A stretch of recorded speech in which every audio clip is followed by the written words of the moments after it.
مجھے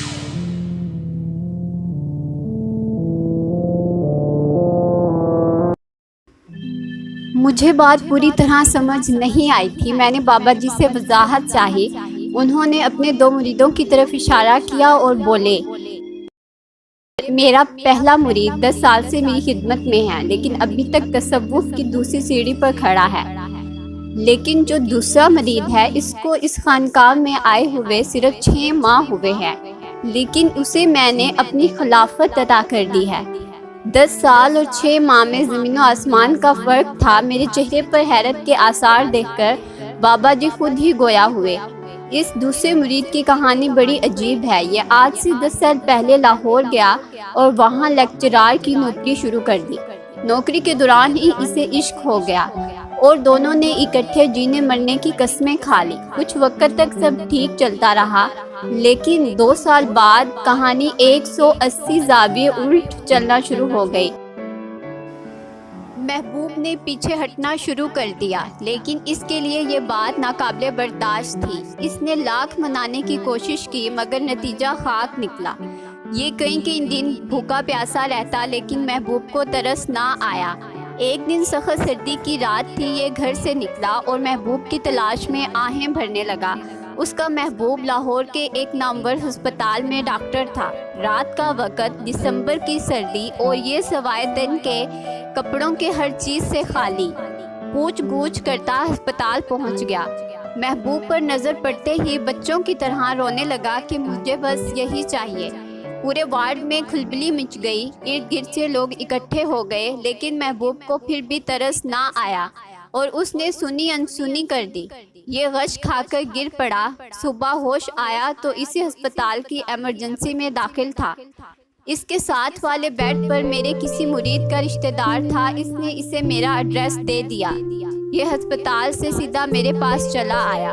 میں نے اسے خانقاہ میں رہنے کی اجازت دے دی۔ پہلے یہ 1 ہفتہ پریشان رہا، لیکن پھر اس پر خانقاہ کا رنگ جمنا شروع ہو گیا۔ 2 ہفتے بعد یہ میرے پاس آیا اور کہنے لگا، مجھے یہاں عجیب سی خوشی محسوس ہونے لگی ہے۔ جب میں نماز پڑھتا ہوں تو مجھے یوں لگتا ہے جیسے میں اللہ سے باتیں کر رہا ہوں، اور جب ذکر کی محفل ہوتی ہے تو جو حال اس پر طاری ہوتا ہے وہ اب تک بڑوں کو حاصل نہیں ہوا۔ لیکن بابا جی، آپ نے ایک عورت کے عاشق کو اتنی جلدی خلافت کیسے دے دی؟ بابا جی ہنستے ہوئے بولے، یہی وہ نکتہ ہے جو میں تمہیں سمجھانا چاہتا ہوں۔ میں نے 2 ماہ اس کے ذہن سے اس عورت کو نکال کر اللہ کو بٹھا دیا ہے۔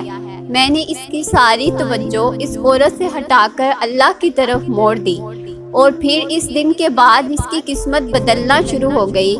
عشق مجازی نے اسے رونا دھونا، محبوب سے باتیں کرنا، محبوب کو منانا، اور کبھی محبوب کو مناتے ہوئے خود روٹھ جانا، یہ سب سکھا دیا تھا۔ یہ عشق کے اسرار و رموز کو جانتا تھا، اور یہ جانتا تھا کہ عشق میں معشوق کی رضا کے لیے سب کچھ چھوڑنا پڑتا ہے۔ اس دن سے اس نے گناہوں سے توبہ کی، اللہ سے لو لگائی اور خانقاہ میں ڈیرے ڈال کر بیٹھ گیا۔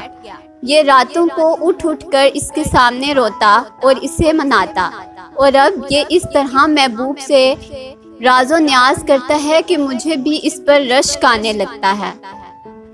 2 ہفتے پہلے میں تہجد کے لیے اٹھا، دیکھا یہ جائے نماز پر بیٹھا دعا مانگ رہا تھا۔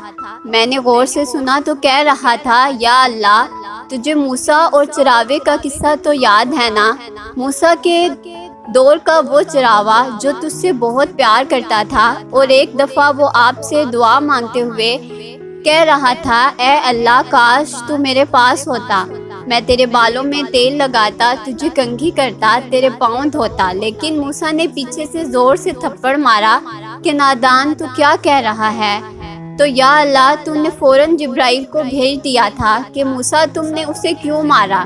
یہ مجھ سے پیار کی باتیں کر رہا تھا، یہ مجھ سے لاڈ کر رہا تھا، مجھ سے مانگ رہا تھا، تو تم نے اسے کیوں مارا؟ اے اللہ، میں بھی اس چراوے کی طرح آپ سے پیار کرتا ہوں اور آپ کا ہونا چاہتا ہوں۔ اس کے بعد مجھ میں مزید سننے کی سکت نہ تھی، اور میں نم آنکھوں کے ساتھ اپنے حجرے میں چلا گیا۔ بابا جی کے چہرے پر تھکاوٹ کے آثار ظاہر ہو رہے تھے۔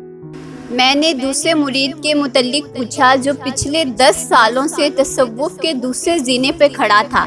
بابا جی نے مختصر جواب دیا، یہ بیچارہ عشق کے اسرار و رموز سے ناواقف ہے، اس کا دل عشق جیسے لطیف جذبات سے خالی ہے، اسے محبوب کے لیے رونا اور اسے منانا بھی نہیں آتا، اس کی دعائیں بے اثر ہیں، اسے مانگنا بھی نہیں آتا، یہ محبوب کے لیے بے چین ہونا بھی نہیں جانتا، اور یہ محبوب کو پانے اور منانے کے لیے کوئی ہیلے بہانے بھی نہیں کرتا۔